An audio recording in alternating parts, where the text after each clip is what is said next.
मैं मुख्य आचार्य आर के सोनवानी आप सभी को जय मसीह की आज की ऑनलाइन रविवारी आराधना परमेश्वर पिता, परमेश्वर पुत्र और पवित्र आत्मा के नाम से प्रारंभ करते हैं।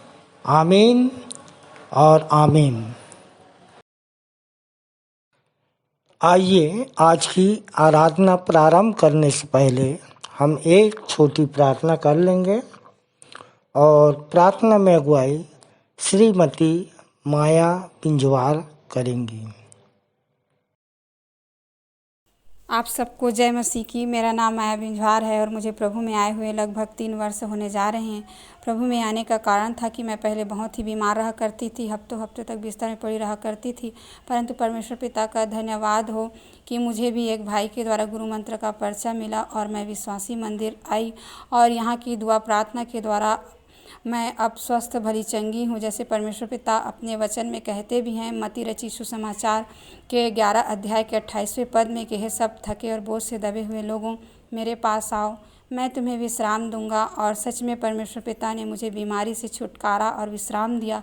इसके लिए मैं परमेश्वर पिता का लाखों लाख धन्यवाद करती हूँ। धन्यवाद करती हूँ विश्वासी मंदिर के अपने अगुओं का कि इस ऑनलाइन प्रथम प्रार्थना के लिए मुझे चुना गया। इसके लिए मैं हृदय से परमेश्वर पिता का और विश्वासी मंदिर के अगुओं का धन्यवाद करती हूँ। आइए प्रार्थना में जाएं, आँखों को बंद करें, सिरों को झुकाएं और ध्यान उस महान पिता परमेश्वर की ओर लगाएं। धन्यवाद सामर्थी, दयालु, अनुग्रहकारी, सर्वशक्तिमान, दयावान परमेश्वर पिता, आपके पवित्र चरणों के सम्मुख आते हैं। हृदय से धन्यवाद करते हैं कि पूरे सप्ताह भर आपने हमें संभाले रखा। प्रभु जी, इसके लिए धन्यवाद करते हैं पिता। धन्यवाद करते हैं बीती रात्रि आपने हमें सुखदायी मीठी नींद दिया। प्रभु, इसके लिए धन्यवाद करते हैं। धन्यवाद करते हैं पिता कि इस विश्राम दिन को आपने हमारे जीवन में जोड़ा। प्रभु जी, इसके लिए धन्यवाद करते हैं। प्रभु जी, आपसे विनती और प्रार्थना करते हैं, इस आराधना में आपकी अगुवाई, मदद और सहायता को चाहते हैं पिता। प्यारे प्रभु जी, हमारी आराधना चाहे वो गीतों के माध्यम से हो पिता, चाहे संदेशों का दिया जाना, भेंटों का चढ़ाया जाना, प्रभु सब आपको सुखदायक सुगंध के रूप में ग्रहण योग्य हो सके पिता। ऐसी विनती और प्रार्थना करते हैं प्रभु जी। हम विनती प्रार्थना करते हैं कि इस ऑनलाइन आराधना में प्रभु आप ही अल्फा और ओमेगा होइएगा पिता। ऐसी विनती और प्रार्थना करते हैं प्रभु जी। प्यारे पिता, धन्यवाद करते हैं कि आपने हमारी प्रार्थना को सुनी है। आगे की आराधना को आपके सर्व सामर्थी हाथों में देते हुए इस विनती को प्रभु यीशु के नाम से मांग लेते हैं। आमीन। आप सबको जय मसीह की। आइए परमेश्वर की महिमा में कुछ गीतों को गा लेंगे।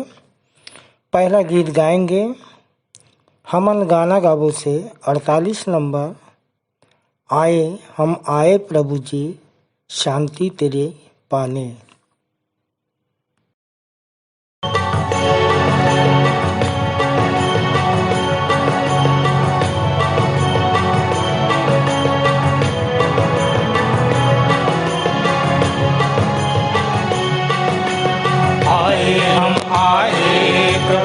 शांति तेरी पाने, जीवन जलते थे प्रभु जी तेरी कृपा पाने।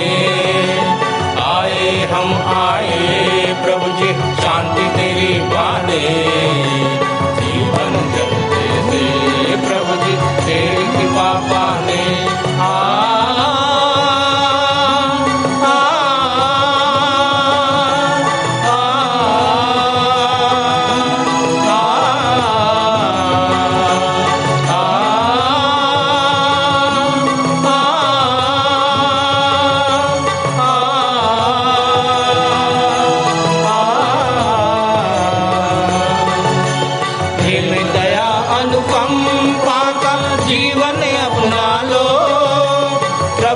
स्वीकारो प्रभु जी हमको स्वीकारो, प्रेम दया अनुकंपा का जीवन अपना लो।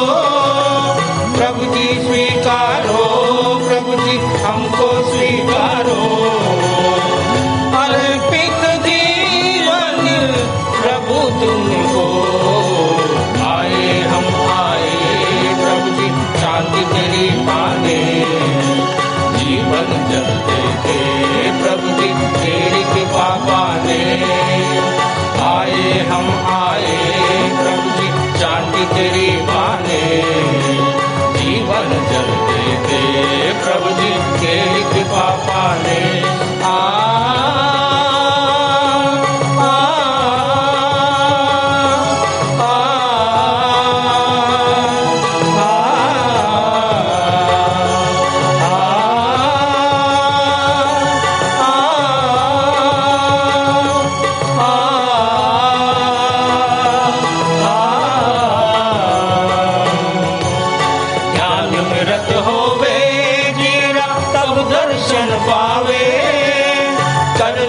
मन कर ले सुमिरन यीशु पिता प्यारे। ज्ञान में रत होवे जीरा तब दर्शन पावे। कर ले मन कर ले सुमिरन यीशु पिता प्यारे। करते नमन हम सांझ सुबह आए हम आए प्रभु जी शांति तेरी पाने। जीवन जलते दे प्रभु जी तेरी कृपा पाने। आए हम आए प्रभु जी शांति तेरी पाने। जीवन जलते दे प्रभु जी तेरी कृपा पाने।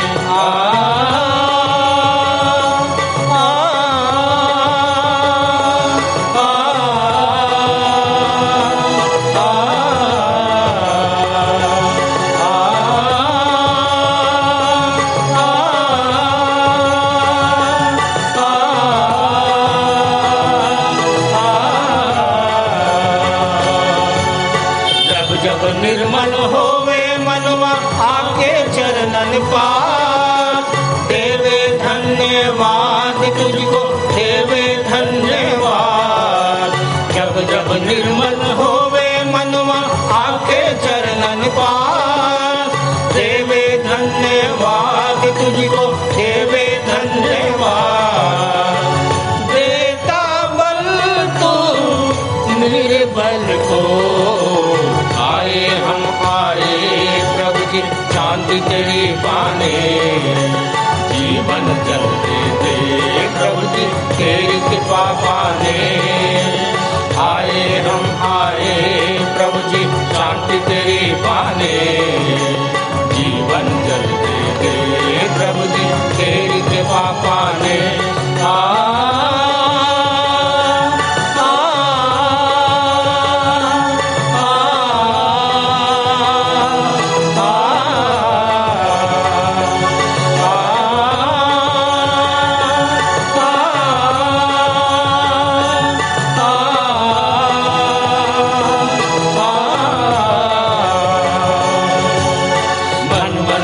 प्रभु आन बसो और दूर करो अंधकार।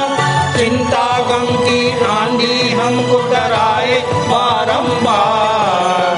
मन मंदिर प्रभु आन बसो और दूर करो अंधकार। चिंता गम की आंधी हमको डराए बारंबार। कर दो निर्मल पापिन को। प्रभु जी शांति तेरी पाने। जीवन जलते दे प्रभु जी तेरी कृपा पाने। आए हम आए प्रभु जी शांति तेरी पाने। जीवन जलते दे प्रभु जी तेरी कृपा पाने।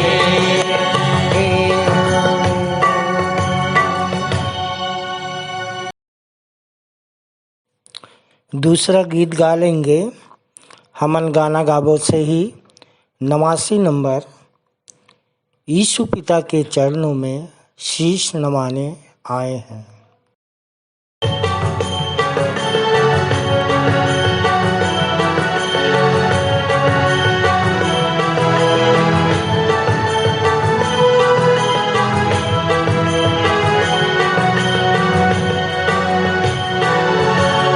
यीशु पिता के चरणों में शीश नवाने आए हैं। मार्ग वही उद्धार वही उसे मनाने आए हैं। यीशु पिता के चरणों में शीश नवाने आए हैं। मार्ग वही उद्धार वही उसे मनाने आए हैं। यीशु पिता के चरणों में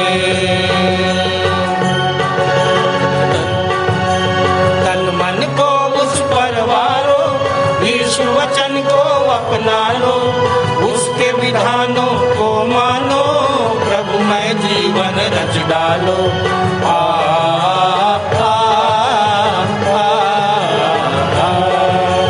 तन मन को उस पर वारो।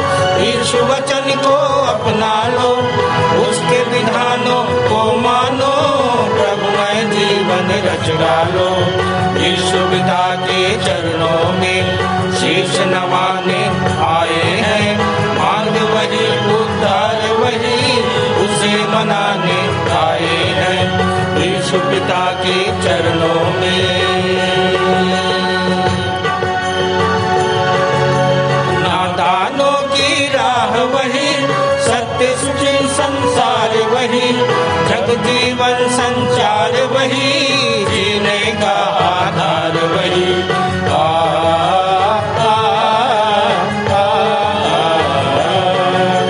नादानों की राह वही, सत्य सुचिर संसार वही, जग जीवन संचार वही, जीने का आधार वही। यीशु पिता के चरणों में शीश नवाने आए हैं। मार्ग वही, उद्धार वही, इसे मनाने आए हैं यीशु पिता के चरणों में।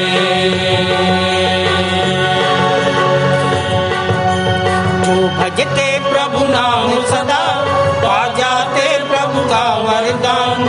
वो इतनी शांति देता, लगता सुंदर जग सारा।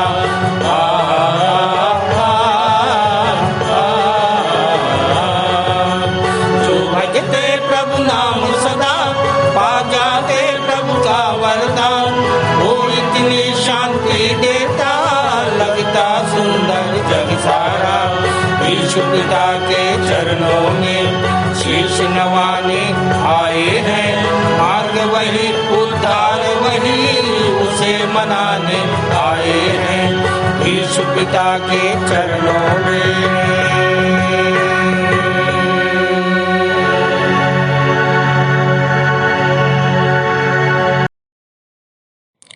परमेश्वर हमारा शरण स्थान और बल है, संकट में अति सहज से मिलने वाला सहायक।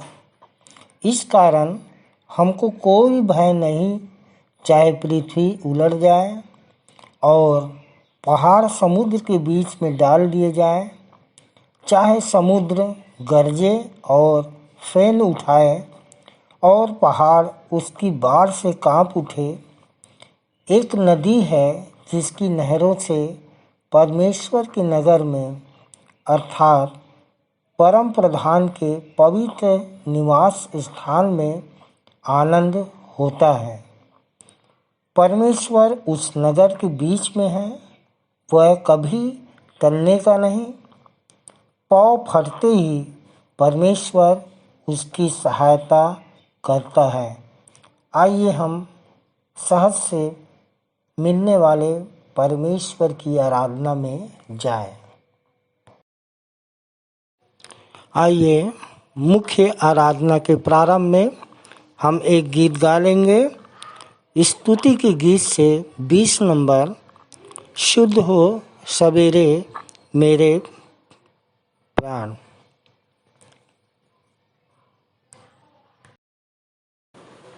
आइए आज हम अपनी मुख्य आराधना प्रारंभ करते हैं और इस समय हम गीत गा लेंगे। स्तुति के गीत में से गीत नंबर 20, शुद्ध हो सवेरे मेरे प्राण, सरा ईश्वर को धन्य मान।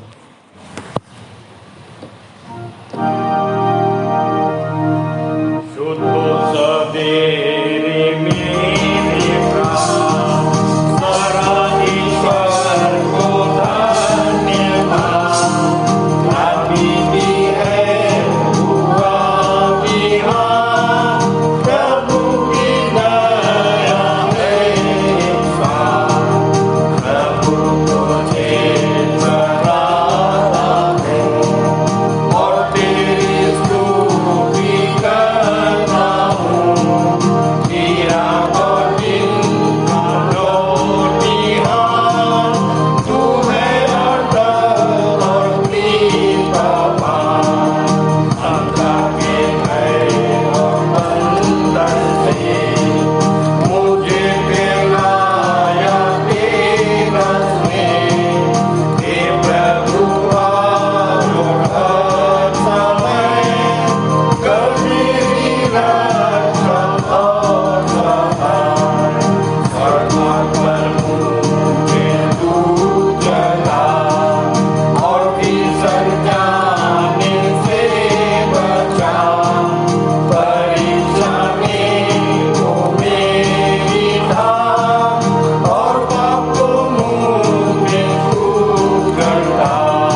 आइए हम सब उत्तरवादी की रीति से पढ़ने के लिए निकाल लेंगे। पहला यूहन्ना 2 अध्याय उसका 1 से 17 पद तक, और पढ़ने में अगुवाई करेंगी कुमारी रीचा भोसले और कुमारी सावित्री सोनवानी के साथ हम सब उत्तर देंगे। आइए उत्तरवादी पाठ पढ़ने के लिए निकाल लेंगे।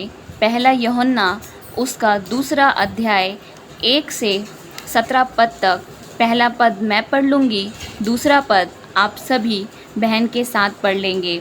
वचन में इस प्रकार लिखा है, मेरे बच्चों, मैं तुम्हें ये बातें इसलिए लिख रहा हूँ कि तुम पाप ना करो, परंतु यदि कोई पाप करता है तो पिता के पास हमारा एक सहायक है, अर्थात यीशु मसीह जो धर्मी है।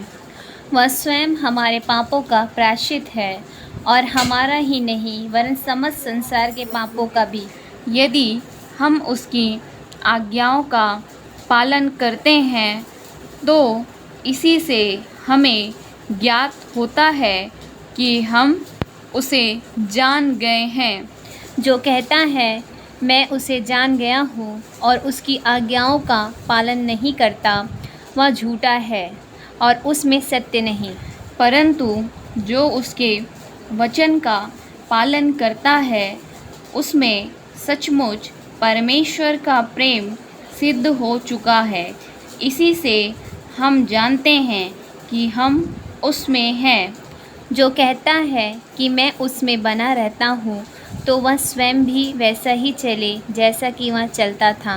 प्रियो, मैं तुम्हें कोई नई आज्ञा नहीं लिख रहा हूँ, परंतु वही पुरानी आज्ञा जो आरंभ ही तुम्हें मिली है।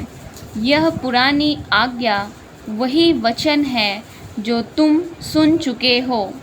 फिर भी मैं तुम्हें एक नई आज्ञा लिख रहा हूँ जो उसमें और तुम में सत्य है, क्योंकि अंधकार मिटता जा रहा है और सत्य ज्योति चमक रही है। जो कोई यह कहता है कि मैं ज्योति में हूँ फिर भी अपने भाई से घृणा करता है, वह अब तक अंधकार ही में है। जो कोई अपने भाई से प्रेम करता है वह ज्योति में बना रहता है और उसमें कोई ठोकर का कारण नहीं। परंतु जो कोई अपने भाई से घृणा करता है वह अंधकार में है और अंधकार में चलता है और नहीं जानता कि कहाँ जा रहा है, क्योंकि अंधकार ने उसकी आँखें अंधी कर दी है। बच्चों, मैं तुम्हें इसलिए लिख रहा हूँ क्योंकि तुम्हारे पाप उसके नाम के कारण क्षमा हुए हैं। पितरों, मैं तुम्हें इसलिए लिख रहा हूँ क्योंकि तुम उसको जानते हो जो आदि से है। यूँ को मैं तुम्हें इसलिए लिख रहा हूँ क्योंकि तुमने उस दुष्ट पर विजय पाई है। बच्चों, मैंने तुम्हें इसलिए लिखा है क्योंकि तुम पिता को जानते हो। पितरों, मैं तुम्हें इसलिए लिख रहा है क्योंकि तुम उसको जानते हो जो आदि से है। यूँ को मैं तुम्हें इसलिए लिखा है क्योंकि तुम बलवान हो और परमेश्वर का वचन तुम में बना रहता है, तथा तुमने उस दुष्ट पर विजय पा ली है। संसार से प्रेम ना करो और ना उन वस्तुओं से जो संसार में है। यदि कोई संसार से प्रेम करता है तो उसमें पिता का प्रेम नहीं, क्योंकि वह सब जो संसार में है, अर्थात शरीर की अभिलाषा, आँखों की लालसा और जीवन का अहंकार, पिता की ओर से नहीं परंतु संसार की ओर से है। अंतिम वचन हम सब एक साथ पढ़ लेंगे। संसार तथा उसकी लालसाएं भी मिटती जा रही है, परंतु वह जो परमेश्वर की इच्छा पूरी करता है सर्वदा बना रहेगा। परमेश्वर अपने वचन के पढ़े और सुने जाने पर हम सबको बहुतायत की आशीष दे। आमीन। आमीन। आप सबको जय मसीह की। मेरा नाम ऋचा भोसले है और प्रभु में आए मुझे 10 वर्ष हो गए।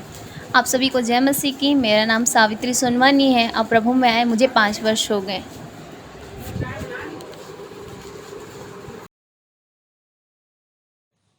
आइए हम विश्वास वचन बोलें। मैं सर्वशक्तिमान पिता पर स्वर्ग और पृथ्वी के सृजनहार परमेश्वर पर विश्वास रखता हूँ। मैं उसके इकलौते पुत्र हमारे प्रभु यीशु मसीह पर, जो पवित्र आत्मा के सामर्थ के द्वारा कुमारी मरियम से जन्मा, जिसने पोंतियुस पिलातुस के राज्य में दुख उठाया, जो क्रूस पर टांगा गया और मारा गया, जो गाड़ा गया और अदृश्य लोक में पहुंचा, और तीसरे दिन मृतकों में से फिर जी उठा, जो स्वर्ग पर चला गया और सर्वशक्तिमान पिता परमेश्वर के दाहिने हाथ विराजमान है, और जीवितों और मृतकों का न्याय करने फिर आने वाला है। विश्वास रखता हूँ मैं पवित्र आत्मा पर, पवित्र सारी कलीसिया पर, संतों की संगति पर, देह के पुनरुत्थान पर, पापों की क्षमा पर और अनंत जीवन पर विश्वास रखता हूँ। आमीन। आइए सामान्य सामाजिक एवं पारिवारिक कलीसियाई प्रार्थना में जाएंगे और प्रार्थना में अगुवाई सहायक सह आचार्य श्री ऋषि वर्मा करेंगे।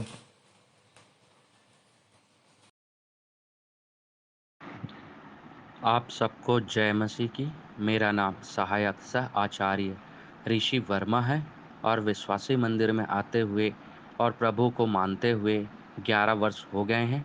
आइए हम प्रार्थना में जाएं।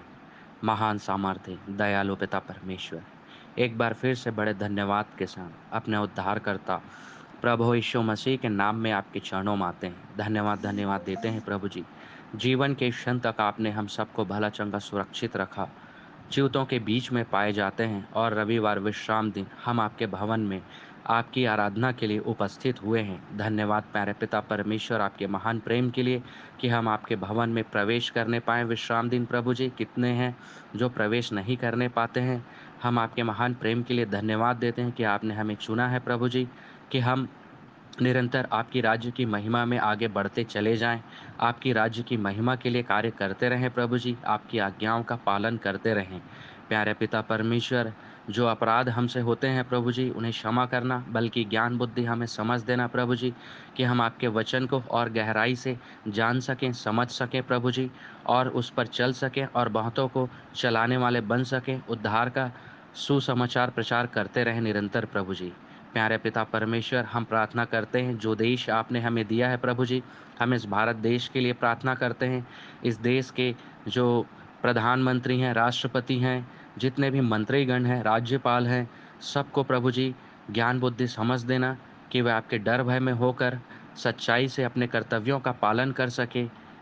प्यारे पिता परमेश्वर, हम प्रार्थना करते हैं हमारे इस प्रांगण के लिए प्रभु जी, जो आपने हमें दिया है, कि यहाँ पर जितने भी उपस्थित रहते हैं प्रभु जी, जो निरंतर आपकी सेवकाई में लगे रहते हैं, प्यारे पिता परमेश्वर, उन सब को निरंतर आपके वचन में आगे बढ़ाना प्रभु जी, और बहुत से आत्माओं को जीतने वाले बन सके प्रभु जी। हम प्रार्थना करते हैं संडे स्कूल के बच्चों के लिए प्रभु जी, जो इस विश्वासी मंदिर के स्तंभ हैं, जबकि वे आपकी शिक्षा को ग्रहण करते हैं प्रभु जी। मनुष्यों के डील डॉल में प्रभु जी आपके अनुग्रह में निरंतर आगे बढ़ते चले जाएं प्रभु जी। हर प्रकार की बुरी बातों से, बुरी आदतों से बचा के रखना प्रभु जी। पढ़ाई लिखाई में भी निपुण रहें प्रभु जी, ज्ञान बुद्धि में भी निपुण रहें प्रभु जी, उत्तर देने में भी निपुण रहें प्रभु जी। ऐसी आशीष विश्वासी मंदिर के बच्चों को देना प्रभु जी, और जो उन्हें सिखाने में अगुवाई करते हैं वे भी दोगुने आदर की योग्य समझे जाएं प्रभु जी। प्यारे पिता परमेश्वर, यहाँ पर अस्पताल संचालित होता है प्रभु जी, और जबकि अस्पताल संचालित होता है तो जितने भी यहाँ पर मरीज हैं जो यहाँ आते हैं, वे न कि बीमार होकर आते हैं, बल्कि यहाँ की प्रार्थना, दुआ और आपके वचन को पाते हैं प्रभु जी, और यहाँ से चंगाई को प्राप्त करते हुए आनंदित होकर अपने गंतव्य स्थान तक जाते हैं और आपके नाम की महिमा करते हैं। प्यारे पिता परमेश्वर, हम प्रार्थना करते हैं हमारे विश्वासी मंदिर के संचालक जी के लिए, जो प्रतिदिन आपकी सेवकाई करते हैं, आपके वचन और ज्ञान की शिक्षाओं को हमें सिखाते हैं, हम उस पर चलने की प्रक्रिया कर सकें प्रभु जी, और निरंतर आपके वचन में आगे बढ़ सकें प्रभु जी। प्यारे पिता परमेश्वर, हम उनके जीवन में, उनके पूरे परिवार में आपके बहुतायत की आशीष चाहते हैं। हमारे सह संचालक, सह संचालिकाएँ, आचार्यगण जितने भी हैं प्रभु जी, सबको बहुतायत की आशीष देना प्रभु जी, भला चंगा स्वस्थ रखना प्रभु जी। प्यारे पिता परमेश्वर, यहाँ पर उपस्थित जितने भी भाई बहन हैं और जो आए हैं प्रभु जी, जो रास्ते में है प्रभु जी, और जो आपके वचन और ज्ञान की शिक्षा को सुन रहे हैं प्रभु जी, आराधना में शामिल हुए हैं प्रभु जी, सबको निरंतर प्रभु जी अपने वचन में आगे बढ़ाना प्रभु जी, सबको ज्ञान बुद्धि समझ देना प्रभु जी। प्यारे पिता परमेश्वर, इनके जीवन में जो भी दुख तकलीफ समस्याएं घटी कमी हैं, सब प्रभु यीशु मसीह के नाम से दूर होने पाए। प्यारे पिता परमेश्वर, जो बीमार हैं, अस्वस्थ हैं, अस्पताल में भर्ती, मानसिक रूप से कमज़ोर हैं, इन सब के ऊपर अपने चंगाई भर हाथ रखिए पिता परमेश्वर, कि आपके चंगाई भरे हाथ छूने से हर प्रकार की रोग, बीमारी, महामारियां प्रभु यीशु मसीह के नाम से दूर होने पाए। दुष्ट आत्माएं, शैतानी शक्ति अभी इनके जीवन से, इनके शरीर से जाती रहे। सब भाई बहनों को, उनके पूरे परिवार को बहुतायत की आशीष देना। धन्यवाद देते हैं प्रभु जी आपके महान प्रेम के लिए, क्या आपने हमें एक सहायक दिया प्रभु यीशु मसीह, अपने हमारा उद्धार करता है प्रभु जी, जिसने हम पापियों के लिए अपनी क्रूस पर अपना बलिदान दिया प्रभु जी। आपका महान प्रेम है कि हम पापियों से आपने बेइंतहा प्रेम किया। आप हमें समझाते हैं प्रभु जी, सिखाते हैं प्रभु जी, हम दुख को ताड़ना समझकर झेल लें प्रभु जी, यही आप सिखाते हैं, क्योंकि दिन बुरे हैं और समय का सदुपयोग कर सके हम प्रभु जी।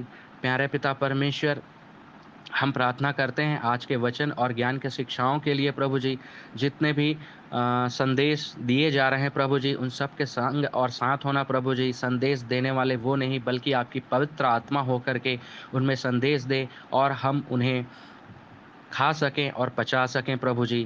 प्यारे पिता परमेश्वर, आराधना गीतों का गाया जाना आपको सुगंधित हो प्रभु जी। प्यारे पिता परमेश्वर, आपको ग्रहण योग्य हो सब प्रभु जी। भेंट का चढ़ाया जाना, जितने भी भेंट देते हैं प्रभु जी, उसे ग्रहण कीजिए प्रभु जी, और आराधना तक हमारे संग और साथ होइए प्रभु जी। प्यारे पिता परमेश्वर, सारी बातों के लिए आपको धन्यवाद देते हुए इस प्रार्थना को अपने उद्धारकर्ता प्रभु यीशु मसीह के नाम से मांगते हैं, आमीन। आइए संदेश में जाएंगे, और हमारे लिए संदेश लेके आ रही हैं हमारे मंदिर की सह संचालिका डॉक्टर अल्पना राम जी, जिनका विषय है जिसने दिया है हमें जीवन का श्वास, जिसने दिया है हमें जीवन का श्वास, उसका हमारे ही अंदर है निवास। पहला कुरिन्थी 3:16 पर इनका संदेश आधारित है। आप सबको जय मसीह की। मैं डॉक्टर अल्पना राम आप सबको चढ़ाना चाहती हूँ गुरु मंत्र की पहली सीढ़ी, जिससे बदल रही है पूरी पीढ़ी। आज मेरे संदेश का जो विषय है पहला कुरिन्थियों 3:16 है, गुरु मंत्र का पहला पॉइंट, और विषय इस प्रकार से है, जिसने दिया है हमें जीवन का श्वास, उसका हमारे ही अंदर है निवास। प्रियो, उत्पत्ति 2:7 में परमेश्वर ने आदम को भूमि की मिट्टी से रचा और उसके नथनों में जीवन का श्वास फूंक दिया और आदम जीवित प्राणी बन गया। परंतु परमेश्वर आदम के अंदर निवास नहीं करता था। दिन के ठंडे समय में आदम के साथ वो बाड़ी में फिरता था। फल खाकर आदम हो गया श्रापित, अदन से हो गया निष्कासित, और इस तरह परमेश्वर और पापी मानव की दूरी बढ़ती चली गई। प्रतिदिन का परमेश्वर और मनुष्य का जो सीधा संवाद था वो खत्म हो गया। परमेश्वर का मनुष्य की व्यक्तिगत आवश्यकताओं के लिए योजनाएं खत्म हो गईं। जैसे आदम के लिए परमेश्वर ने कहा, आदम का अकेला रहना अच्छा नहीं। परमेश्वर अब विशेष विशेष समयों पर इंसान से बातें किया करता था, केवल विशेष मामलों के लिए। परमेश्वर और पापी मनुष्य की घनिष्ठता नष्ट हो गई। नूह धर्मी था। परमेश्वर ने उससे कहा, सब प्राणियों के अंत करने का प्रश्न मेरे सामने आ गया है। पृथ्वी उपद्रव से भर गई है, इसलिए तू गोपेर की लकड़ी का जहाज बना ले। उत्पत्ति 12 में अब्राहम से उसने कहा, अपना देश, अपना कुटुंब छोड़कर उस देश को चला जा जो मैं तुझे दिखाऊंगा। फिर 17वें अध्याय में अब्राहम को उसने खतने का चिन्ह दिया। उत्पत्ति 28 में हम देखते हैं कि वो याकूब से स्वप्न द्वारा बातें किया करता था। स्वर्ग की सीढ़ी याकूब ने देखा। उत्पत्ति 37 में यूसुफ से परमेश्वर ने स्वप्न के द्वारा बात किया। इज़राइलियों से बादल के खंबे में, अग्नि की ज्वाला में, मूसा से जलती झाड़ी में। अर्थात अब परमेश्वर कोई ना कोई माध्यम द्वारा बातें करने लगा। स्वप्न, दर्शन, भविष्यद्वक्ताओं द्वारा, आकाशवाणी द्वारा, उरीम और तुम्मीम के द्वारा, बिलाम से उसने बात की गधी के द्वारा। सुप्रियो, जब से पापी हो गया आदम, परमेश्वर और मनुष्य का संवाद हो गया बहुत ही कम। नूह से 950 सालों में परमेश्वर ने सिर्फ 5 बार बातें की। अब्राहम से 175 सालों में 8 बार बातें की। इसहाक से परमेश्वर ने 2 बार बातें की 180 सालों में। रिबका से 1 बार बात किया। याकूब के पूरे जीवन काल में परमेश्वर ने सिर्फ 7 बार उससे बात की। मैं आपके सामने एक वचन पढ़ना चाहती हूँ, इब्रानियों उसका पहला अध्याय 1 और 2। इसमें इस प्रकार से लिखा है, पूर्व युग में परमेश्वर ने बाप दादों से थोड़ा थोड़ा करके और भांति भांति से भविष्यद्वक्ताओं के द्वारा बातें कर इन अंतिम दिनों में हमसे पुत्र के द्वारा बातें की, जिसे उसने सारी वस्तुओं का वारिस ठहराया। उत्पत्ति 2:7 में परमेश्वर ने जीवन का श्वास फूका और आदम जीवित प्राणी बन गया। और उत्पत्ति के ही 7वें अध्याय के 22वें पद में लिखा है, जितनों के नथनों में जीवन का श्वास था सब मर मिटे। जीवन का श्वास ही काफ़ी नहीं है प्रियो। यूहन्ना 20:22 में उसने पवित्र आत्मा फूका और वह जीवनदायक आत्मा बन गया। जीवित प्राणी को जीवनदायक आत्मा बनने में 4000 वर्ष लग गए, आदम से यीशु बनने में। यीशु के जाने के बाद वह सहायक आत्मा हमारे अंदर आया, जैसा कि यूहन्ना 14 में हम पढ़ते हैं। और प्रियो, जब ये आत्मा हमारे अंदर आता है तो उसका काम हमें बाहर दिखाई देता है। एक बार एक बहुत बड़ा आलीशान घर था और उसमें एक व्यक्ति रहता था जो कि सब प्रकार के बुरे कार्यों में लिप्त था। जुआ, शराब, ड्रग्स और ऐसे ही बुरी उसकी संगति भी थी। उस घर से गालियों की आवाज़, लड़ने झगड़ने की आवाज़ सुनाई देती थी।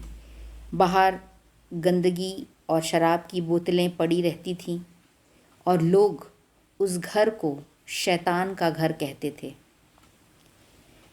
एक रात एक बुज़ुर्ग उस घर का दरवाज़ा खटखटाया और उस व्यक्ति से कहा, मैं रात भर यहीं रुकना चाहता हूँ, मैं फंस गया हूँ, बेघर हूँ, बारिश हो रही है बाहर, और उस व्यक्ति को थोड़ी दया आ गई और उसने उस बुज़ुर्ग को एक स्टोर रूम दे दिया जो कभी खुलता ही नहीं था। बहुत ही पुराने सामान और जाले लगे हुए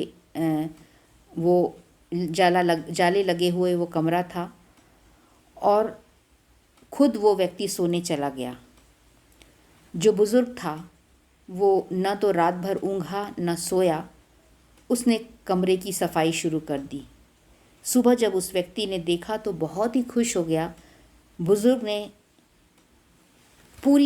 पूरे कमरे को साफ कर दिया था और उसने उस बुज़ुर्ग को थोड़े दिन और रहने दे दिया। तो ऐसा हुआ कि उसका आंगन, उसके बैठक कमरा, उसके किचन सब कुछ साफ सुथरा रहने लगे।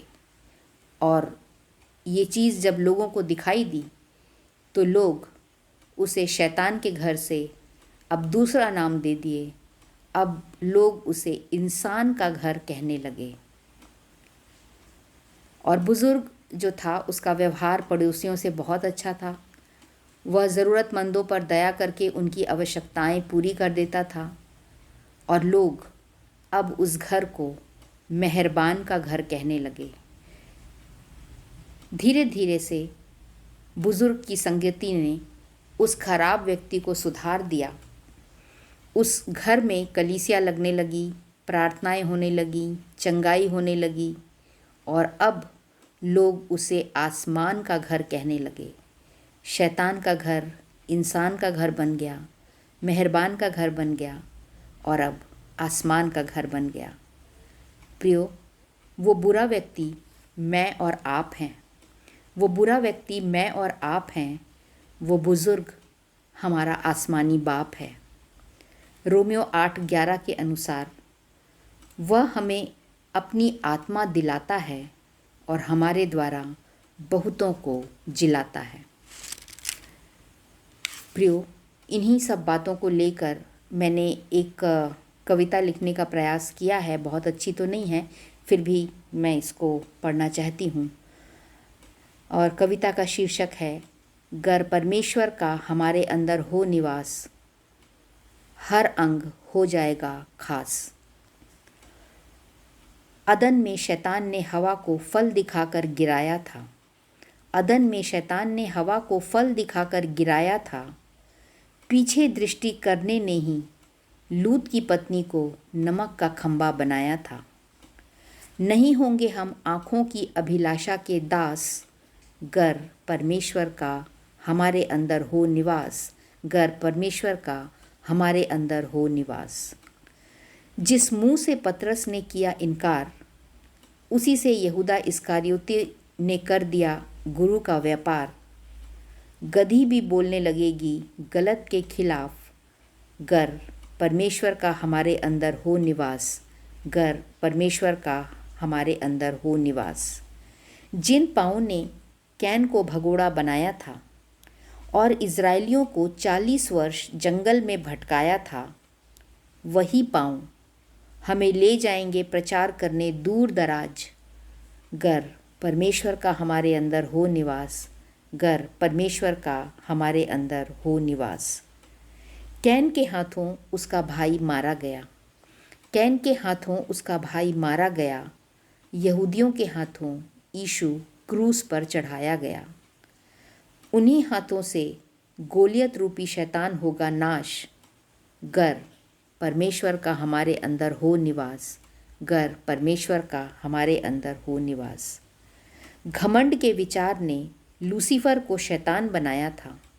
घमंड के विचार ने लूसीफर को शैतान बनाया था। द्वेष की भावना ने शाऊल को राजगद्दी से गिराया था। अपनों को बचा लेगा, मारी गई पर जाऊंगी का प्रयास, गर परमेश्वर का हमारे अंदर हो निवास, गर परमेश्वर का हमारे अंदर हो निवास। सो परमेश्वर को करने दें अपने अंदर निवास, तो हम बन जाएंगे नई सृष्टि और दुनिया हमारे ईश्वर होने की करेगी पुष्टि, दुनिया हमारे ईश्वर होने की करेगी पुष्टि। आप सबको जय मसीह की।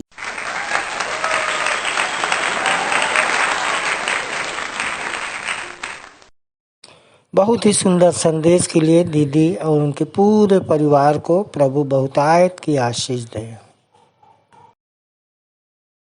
ये समय है प्रभु भोज का और प्रभु भोज का संचालन आचार्य कुमारी बबीता सिंह करेंगी। आप सभी को प्रभु यीशु मसीह के मधुर और मीठे नाम में आचार्य बबीता सिंह की ओर से जय मसीह की।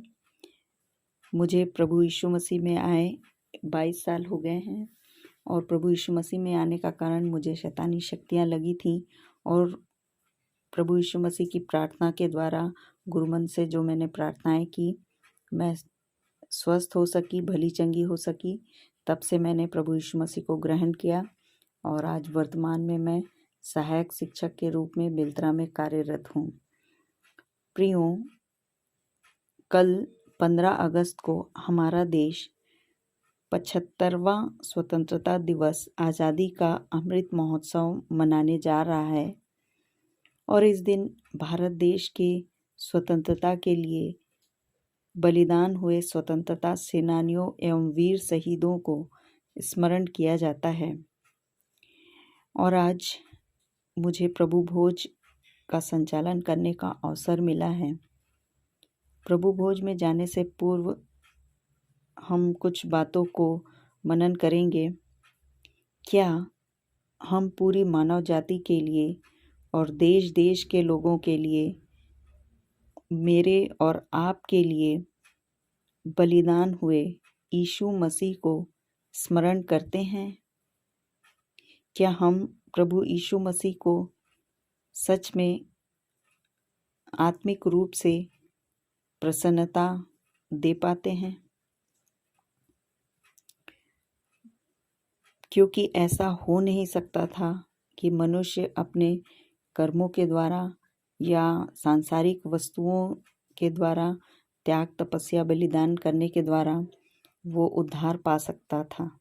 परंतु सारी रीति विधियों के बावजूद भी जब उन्हें उद्धार नहीं मिल सका, तब परमेश्वर ने अपने इकलौते पुत्र को भेज दिया। जैसा कि यूहन्ना 3:16 में लिखा है, परमेश्वर ने अपने इकलौते पुत्र को दे दिया ताकि जो कोई उस पर विश्वास करे वो नाश न हो परंतु अनंत जीवन पाए। प्रियो, रोमियो 5:8 ऐसा वर्णन करता है कि परंतु परमेश्वर हम पर अपने प्रेम की भलाई इस रीति से प्रकट करता है कि जब हम पापी ही थे तभी मसीह हमारे लिए मरा। अतः जबकि हम अब उसके लहू के कारण धर्मी ठहरे तो उसके द्वारा परमेश्वर के क्रोध से क्यों ना बचेंगे। प्रियो, जब हम पापी ही थे तभी परमेश्वर पिता ने अपने पुत्र यीशु मसीह को हमारे लिए बलिदान कर दिया, क्रूस पर बलिदान कर दिया कि उसके मारे जाने से, उसके देह के तोड़े जाने और लहू के बहाए जाने के द्वारा हम उद्धार पा सकें। प्रियो, जब प्रभु यीशु मसीह ने अपने आप को बलिदान करके हमें स्वतंत्र किया है तो अब हमारी आत्मिक जिम्मेदारी बनती है कि हम इस स्वतंत्रता को प्राप्त करके अपने सांसारिक और शारीरिक कामनाओं के वश में न रह जाएं, बल्कि हम परमेश्वर पिता की आज्ञा को मानें।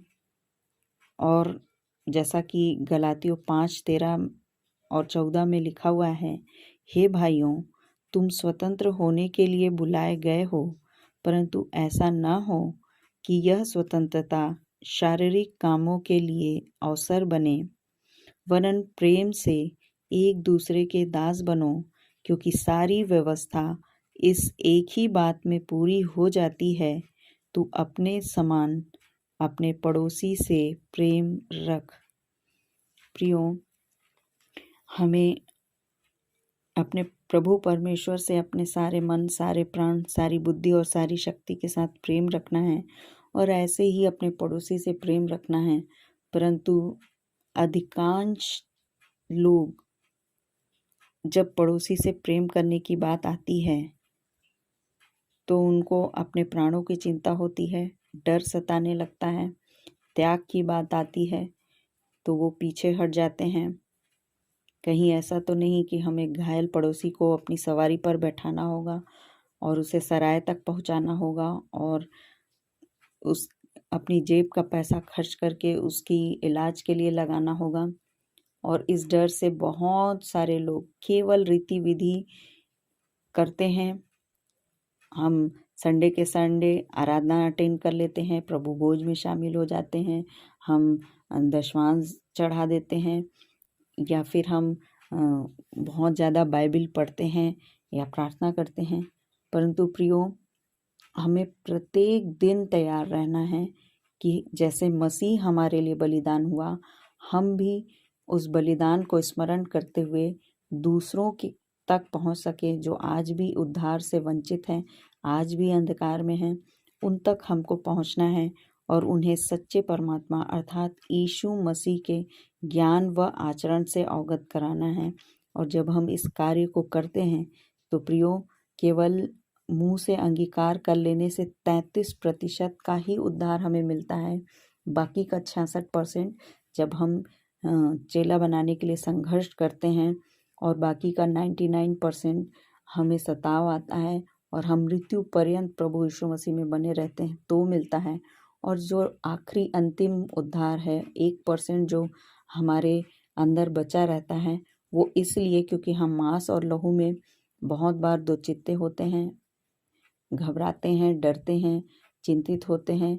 स्वाभाविक है, मनुष्य होने के नाते ये सारी कमजोरियां हमारे अंदर आएंगी। परंतु जब हम अंत तक धीरज धर के प्रभु यीशु मसीह में बने रहते हैं, और प्रियो ये हियाव हमें कैसे होगा? जब हम प्रभु भोज में शामिल होते हैं, हम यीशु की देह के स्वरूप में रोटी और यीशु के लहू के प्रतीक के स्वरूप में दाखरस को ग्रहण करते हैं, तो हमारे अंदर एक नए उमंग और जोश की बातें आ जाती हैं। हम नए उमंग और जोश को ग्रहण करते हैं क्योंकि हम उसके मांस में का मांस और उसके लहू में का लहू बन जाते हैं। तो प्रियो, इस बात से हम दृढ़ रहें और निरंतर प्रभु यीशु मसीह के इस काम को करने के लिए तत्पर रहें। और जब हम इस काम को करते हैं तो निश्चित हम क्रूस पर बलिदान हुए हमारे प्रभु यीशु मसीह को प्रसन्न करते हैं और हम एक आत्मा को जीत कर उसके समीप में लाते हैं। तो निश्चित हम उसको भाते हैं, हम उसको एक ऐसा इंसान व्यक्ति मिलता है जो उसके बलिदान की कद्र कर रहा हो। सो प्रियो, हम सब इस प्रभु भोज में जब शामिल होते हैं तो संकल्प लें कि हम निरंतर नई नई आत्माओं को प्रभु यीशु मसीह के समीप में लाकर हम प्रत्येक दिन एक जश्न आज़ादी का पर्व मनाते रहें और प्रभु यीशु मसीह को प्रसन्न करते रहें। प्रभु यीशु मसीह हम सबको इस वचन के द्वारा आशीषित करे। जय मसीह की।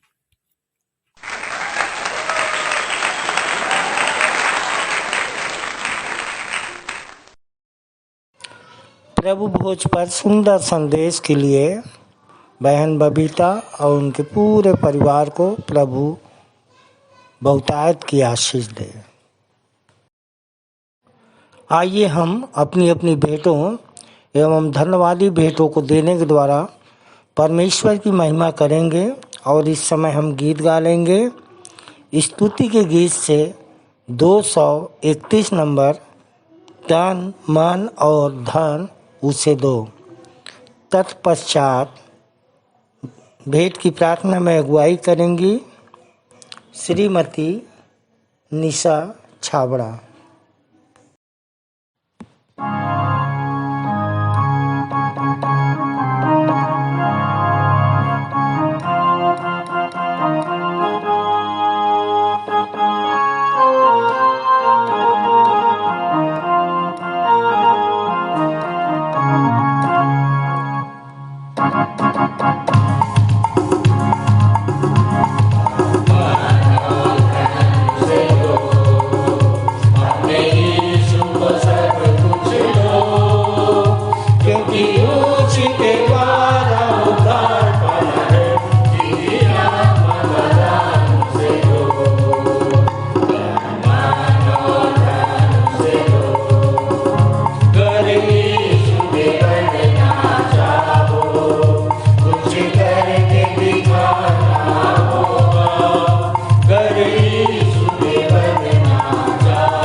सबको जय मसीह की। मेरा नाम निशा छाबड़ा है। मैं पंजाबी समाज से आती हूँ।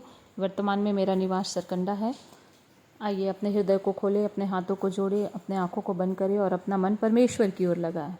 धन्यवाद धन्यवाद धन्यवाद धन्यवाद धन्यवाद धन्यवाद धन्यवाद धन्यवाद। सर्वशक्तिमान पिता परमेश्वर, धन्यवाद देते हैं खुदा, आपके चरणों के समीप आते हैं, आपके प्रिय बेटे हमारे उद्धारकर्ता प्रभु यीशु मसीह के नाम से धन्यवाद देते हैं खुदा बाप। अपरंपार आशीषों के बारिश करने वाले मेरे पिता, आपको धन्यवाद देते हैं खुदा बाप। इस समय प्रभु जी भेंट की प्रार्थना के लिए मेरा चुनाव हुआ है मेरे प्यारे पिता, उसके लिए धन्यवाद देती हूँ। तन मन और धन उसी दो, अपने यीशु को सब कुछ दो, क्योंकि उसी के द्वारा उद्धार पाना है, जीती आत्मा का दान उसे दो। हाँ खुदा बाप, ये जीवती आत्मा जो आपने हमें दी है प्रभु जी, उसे आपको देते हैं प्यारे पिता, और धन्यवाद देते हैं खुदा। निरंतर हम आपके चरणों के समीप रहे प्रभु जी, और आप हमारी अगुवाई करें मेरे प्यारे पिता। प्रभु जी इस समय प्रार्थना करते हैं प्रभु जी, जिन भाई बहनों ने प्रभु जी अपने हाथों से प्रभु जी जो भेंट को चढ़ाया है, उन्हें आशीष देवे मेरे खुदा बाप, और जो कुछ घर में छोड़ते हैं प्रभु जी, उसे भी आशीषित करे प्रभु जी। उसे खर्च करने में हमें ज्ञान बुद्धि समझ देना प्यारे पिता। धन्यवाद देते हैं प्रभु जी, जो कुछ आपने हमें दिया प्रभु जी, उसमें से छोटा सा अंश स्वरूप प्रभु जी हम आपको भेंट देते हैं। बड़ी बड़ी दया से इसे कबूल करिएगा मेरे खुदा बाप। हाँ प्रभु जी, क्योंकि आप प्रेमी पिता हो, दया के सागर हो मेरे खुदा बाप, क्योंकि आप हमारी प्रार्थना सुनते हैं प्रभु जी, और जो कुछ भी हम चढ़ाते हैं प्रभु जी, आप उसे ग्रहण करते हो मेरे प्यारे पिता। हम विश्वास करते हैं प्रभु जी कि आपकी दया, आपके अनुग्रह, आपकी शांति हम पर है मेरे प्यारे पिता।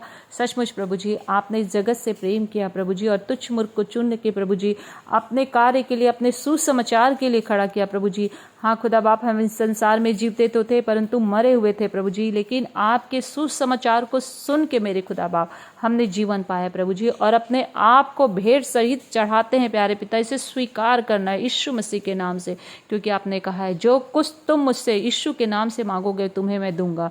खुदा बाप हमें स्वीकार करना यीशु मसीह के नाम से। हम अपने आप को जीवित, पवित्र और भाता हुआ बलिदान चढ़ाते हैं मेरे खुदा बाप, और धन्यवाद देते हैं प्रभु जी। तेरे राज्य की बढ़ती के लिए प्रभु जी यीशु मसीह के नाम से मांगते हैं प्रभु जी। हाँ खुदा बाप, स्वर्गीय भंडार के लिए प्रभु जी, इस भेंट को प्रभु जी अपने राज्य प्रचार के लिए खर्च करने के लिए प्रभु जी हमें ज्ञान बुद्धि समझ देना मेरे खुदा बाप, और इस धन्यवादी भेंट को स्वीकार करना प्रभु जी।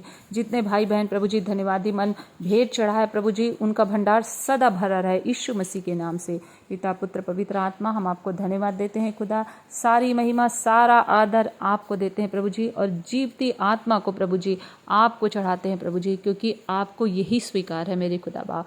धन्यवाद देते हैं इस समय के लिए मेरे प्यारे पिता। हाँ खुदा बाप, सारी महिमा, सारा आदर आपको देते प्रभु जी। एक एक भाई बहनों को प्रभु जी जो आपकी ओर निहार रहे प्रभु जी, और अपने कान प्रभु जी आपकी ओर लगाता है मेरे खुदा बाप, उन सबों को प्रभु जी ग्रहण करिए यीशु मसीह के नाम से, और हम सब की अगुवाई करें यीशु मसीह के नाम से। धन्यवाद देते हैं प्यारे पिता। इस विनती को अपने उद्धार करता प्रभु यीशु मसीह के नाम से मांग लेते हैं, सुनिए और दया से कबूल करिएगा। आमीन आमीन आमीन।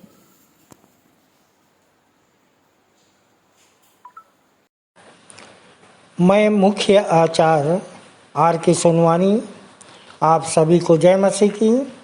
आप लोगों को सूचना से अवगत करा दूं, हमारी रविवारी आराधना ऑनलाइन और ऑफलाइन दोनों चलती है। समय का विशेष ध्यान दें, प्रातः 10 बजे से दोपहर 12:30 बजे तक। जिनको जिनको आराधना में जिम्मेदारी दी जाती है, उनको ऑनलाइन और ऑफलाइन दोनों में बोलना है। ऑनलाइन के लिए अपना ऑडियो बनाकर शुक्रवार शाम तक अवश्य ही मुझको भेज देवे। विशेष सूचना, प्रायः यह देखा जा रहा है कि ऑनलाइन आराधना में जो प्रार्थना उत्तरवादी पाठ है, जो संदेश है कि रिकॉर्डिंग शुक्रवार शाम तक नहीं भेजी जाती, जिससे शनिवार रात भर सेटिंग करने में लग जाता है।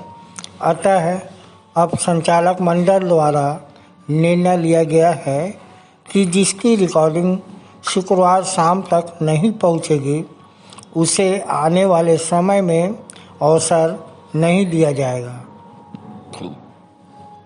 तदनुसार इस आदेश का कड़ाई से पालन किया जाएगा। आदेशानुसार संचालक मंडल विश्वासी मंदिर बिलासपुर। 21/8/2022 की रविवारी आराधना के लिए आप लोगों को सूचित कर दूं, जिसका संचालन सहायक सह आचार्य भाई राजेंद्र गंगावानी करेंगे। आरंभ की प्रार्थना श्रीमती रामा साहू के द्वारा।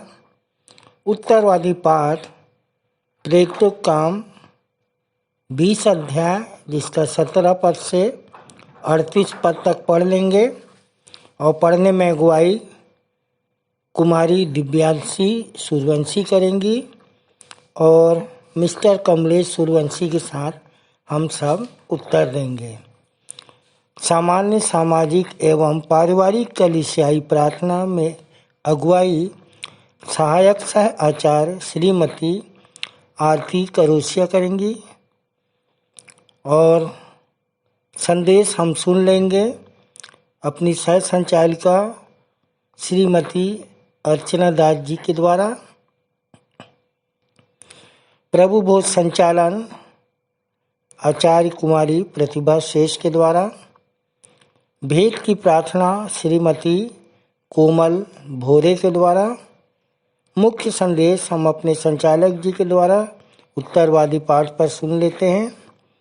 अंतिम प्रार्थना में अगुवाई सहायक सह आचार्य भाई सुपेंद्र केवर्थ करेंगे और हम अपने सह संचालिका डॉक्टर अल्पना राम जी की आशीष से सभा का समापन करेंगे। धन्यवाद। आइए और अंत में सुन लेते हैं अपने मंदिर के संचालक जी द्वारा पिछले सप्ताह के संदेशों की समीक्षा, मंदिर की वर्तमान स्थिति एवं भविष्य की योजनाएं तथा उत्तरवादी पाठ पर संक्षिप्त टिप्पणी। सबको जय मसीह की। परमेश्वर का धन्यवाद हो कि उसकी दया और उसके अनुग्रह से हम सब सकुशल पाए जाते हैं कि स्वच्छंद मनोमस्तिष्क स्वस्थ शरीर के साथ उसकी स्तुति महिमा कर सकते हैं। प्रियो, अभी पिछले सप्ताह मैं न्यूज़ सुन रहा था समाचार टीवी में और हमारे देश के प्रसिद्ध एक कॉमेडियन है भाई राजू श्रीवास्तव, उनका 58 वर्ष की उम्र में योग करते करते जिम गए थे, शायद कसरत करते करते ही अचानक हार्ट अटैक आ गया और आज तक उनकी हालत गंभीर है। और मैं कल्पना कर रहा था कि मैं तो 70 पहुंच रहा हूं और प्रतिदिन कसरत करता हूं, तो प्रभु ने कैसे अद्भुत रीति से हम लोग को अभी तक संभाला है। और निश्चित रूप से कि हम परमेश्वर से मांगते हैं और जिस कारण से मांगते हैं, जिस उपयोग के लिए मांगते हैं, यदि हमारी नीयत सही है तो निश्चित रूप से वो देता है। और ऐसा ही एक आनंद के संबंध में भाई आशीष जलाल ने संदेश दिया और जिनका विषय था कि माना कि संसार देता है आनंद अधूरा, पर मसीह में कैसे होता है आनंद पूरा। यूहन्ना 16 और 24। पिछले सप्ताह हमारे सह संचालक श्री आशीष जलाल भाई ने इसको खूब सुंदर संदेश दिया और इसके पहले के भाई के संदेश पे आगे मैं कुछ कहूँ, टिप्पणी करूँ। मैं स्मरण करता हूँ कि हमारे बीच में एक अच्छे विश्वासी हैं भाई संतोष खुटे, जो लंबे समय तक रायगढ़ में रहे और बहुत अच्छी कलीसिया स्थापित किए और अभी जैसे ज्ञात हुआ कि वो यहाँ आ चुके हैं और स्थापित हो रहे हैं। और उनका एक मित्र था जिसको उन्होंने जीता था, भाई डोरीलाल भारद्वाज, और ये सारंग के आसपास के हैं। और उस समय लगभग 15 साल पहले की बात मुझको लगती है, याद आती है कि जैसे कि अभी समय है कि पानी नहीं गिर रहा था और लोग बड़े परेशान थे और प्रार्थना की गई और भाई ने बताया कि मात्र उसके खेत में पानी गिरा, आजू बाजू के खेत सूखे थे। सो ये कैसे हो सकता है? अद्भुत युक्ति करता सब अद्भुत कार्य कर सकता है। और प्रश्न ये है कि हम कैसे मांगते हैं और किस उद्देश्य से मांगते हैं। और भाई ने बहुत अच्छे ढंग से बताया कि 3 खंड करके कि पहले परमेश्वर ने उत्पत्ति में ही हमको जल, जीवन आदि सब कुछ दिया और इस संसार में चींटी से लेकर हाथी तक सब आनंदित रहते हैं, पर मनुष्य क्यों आनंदित नहीं होता, उसका आनंद क्यों पूरा नहीं होता? जबकि परमेश्वर ने बड़ी उदारता से दिया, बहुत बहुतायत से दिया और इसलिए आदम पूरी तरह से आनंदित था। और यहाँ तक कि आदम का अकेला रहना उचित नहीं, उसने हवा भी बनाया, परंतु आदम ने वह आनंद खो दिया। और फिर भाई ने बताया कि कैसे यीशु मसीह के आने से वो आनंद फिर से प्राप्त हो जाता है, परंतु उसके लिए जैसे पौलुस ने रोमियो 12:1 में लिखा कि इसलिए अपने शरीरों को जीवित, पवित्र और परमेश्वर को भावता हुआ बलिदान करके चढ़ाओ, तब जाके वो आनंद हमको फिर से पूरा हो जाता है। और जैसे बताया गया चींटी और हाथी भी कितने आनंदित रहते हैं, तो मनुष्य और कितना आनंदित हो सकता है। जबकि पहला तीमुथियुस 6:17 कि वो हमको बहुतायत से देता है और अनंत जीवन देना चाहता है। और जैसा विषय था यूहन्ना 16:24 का, अब तक तुमने मेरे नाम से कुछ नहीं मांगा, मांगो तो पाओगे। और भाई ने बताया, अपनी गवाही दिया कि कैसे परमेश्वर ने भाई को जुड़वा बच्चे दिए और आज यदि हम उसे ढूंढते हैं तो निश्चित रूप से हम पाएंगे, क्योंकि उसने कहा ढूंढो तुम पाओगे, खटखटाओ तो तुम्हारे लिए खोला जाएगा इत्यादि। इसलिए भाई ने बताया कि लगातार खटखटाने की आवश्यकता है, हम खटखटाना बंद ना करें। और मैं भाई को बहुत बहुत बहुत धन्यवाद देता हूँ सुंदर संदेश के लिए। परमेश्वर आपको बहुतायत की आशीष दे। और प्रियो, इस संबंध में मैं अपना विचार भी रखना चाहता हूँ कि मेरा विचार मत्ती 6:32-33 से है, जहाँ इस प्रकार से लिखा है, क्योंकि अन्य जातियाँ इन सब वस्तुओं की खोज में रहते हैं और तुम्हारा स्वर्गीय पिता जानता है कि तुम्हें ये सब वस्तुएं चाहिए, और इसलिए पहले तुम उसके राज्य और धर्म की खोज करो तो ये सब वस्तुएं भी तुम्हें मिल जाएंगी। और इस संबंध में याकूब भी खूब अच्छा लिखता है, याकूब 4:3, तुम मांगते हो और पाते नहीं, इसलिए कि बुरी इच्छा से मांगते हो ताकि अपने भोग विलास में उड़ा दो। सो प्रियो, हमको एक अच्छे उद्देश्य के लिए मांगना है, और अगर हमारा उद्देश्य परमेश्वर को भाता है तो निश्चित रूप से वो हमारे मांगने पर अवश्य ही देगा। अब इसके पश्चात हम दूसरा संदेश पर चर्चा करेंगे, जिस पर हमारी डॉक्टर शीतला सूर्यवंशी, आचार्य डॉक्टर शीतला सूर्यवंशी ने संदेश दिया, प्रभु भोज पर सुंदर गवाही के साथ प्रदान किया और बताया कि कैसे उसके पिताजी की चंगाई यहाँ पर हुई और उन्होंने प्रभु यीशु मसीह को ग्रहण किया। और इस बहन ने बहुत ही सुंदर ढंग से कविता के द्वारा अपने संदेश को रखा और बताया कि कैसे पाप के में फंस गया आदम और उसको कैसे परमेश्वर ने अदन से निकाल दिया, और सारा दोष उसने अपनी पत्नी सारा पे पत्नी पर हवा पे लगा दिया। और बहन लिखती हैं, तब परमेश्वर उसे निकाल दिया अदन से और ले लिया श्वेत वस्त्र उसके बदन से। जब आदम से छूट गई अदन की डोर, शैतान ने तुरंत कर लिया उसे अपनी ओर। सो देखकर यह दशा प्रेमी पिता परमेश्वर इस नाचीज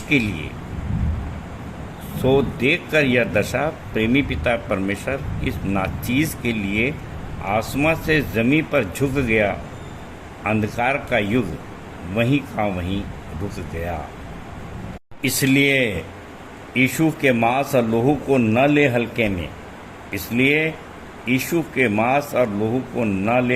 हल्के में, क्योंकि परमेश्वर पिता इसी के कारण तो हमें बैठा कर रखा है अपनी पलकों में। प्रियो, कितनी सुंदर तुकबंदी है। और बहन ने बहुत सुंदर जकरिया 2:8 और पहला कुरिन्थियों 6:20 के बारे में बताया कि तुम दाम देकर मोल लिए गए हो। और आगे लिखती है बहन कि अतः यीशु का प्यार अनोखा है, बाकी सब धोखा है। अगर हमारा भीतरी मनुष्यत्व बदल रहा है इस रोटी और दाखरस को पीने और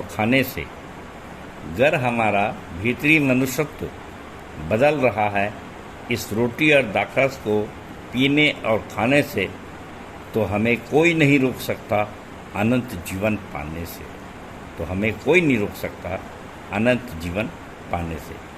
सो बहन को परमेश्वर बहुत बहुत आशीष दे कि बहुत सुंदर मेहनत करके बहन ने कविता के द्वारा प्रभु भोज की इस विधि का संपादन किया। और बहन से मैं कहता हूँ कि बहन थोड़ी बहुत हिंदी को और सुधरवा लेती तो और अच्छी कविता हो जाती। और ये आप लिख करके कविता हमारे डॉक्टर अल्पना राम को देने का कष्ट करें। परमेश्वर आपको बहुतायत की आशीष दे। तो प्रियो, मेरा संदेश था इब्रानी 10:19 से 39 पर, और जिसमें बड़े जिंदा दिली साहस के साथ, आत्मविश्वास के साथ परमेश्वर के पास पहुंचने की बात कही गई है। और इसलिए मैंने 22वें पद पर आपका ध्यान केंद्रित किया था, और जहां पर ये लिखा है कि सच्चे मन से, दो चित्ता मन न हो, और पूरे विश्वास 100% विश्वास के साथ, और विवेक कॉन्शस का दोष दूर करके कि अलग अलग दो चित्तापन मत हो जाए। और ये हो भी सकता है, ये नहीं भी हो सकता, और आज हाँ बोल दिए कल ना बोल दिए, इस प्रकार की बातें ना हो।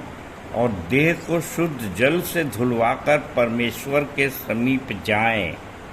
सो प्रियो, ऐसे निश्चित धारणा वालों को परमेश्वर चाहता है और तलाशता है, और पूरे आत्मविश्वास के साथ परमेश्वर के समीप जाएं, उसके कार्यों को करें।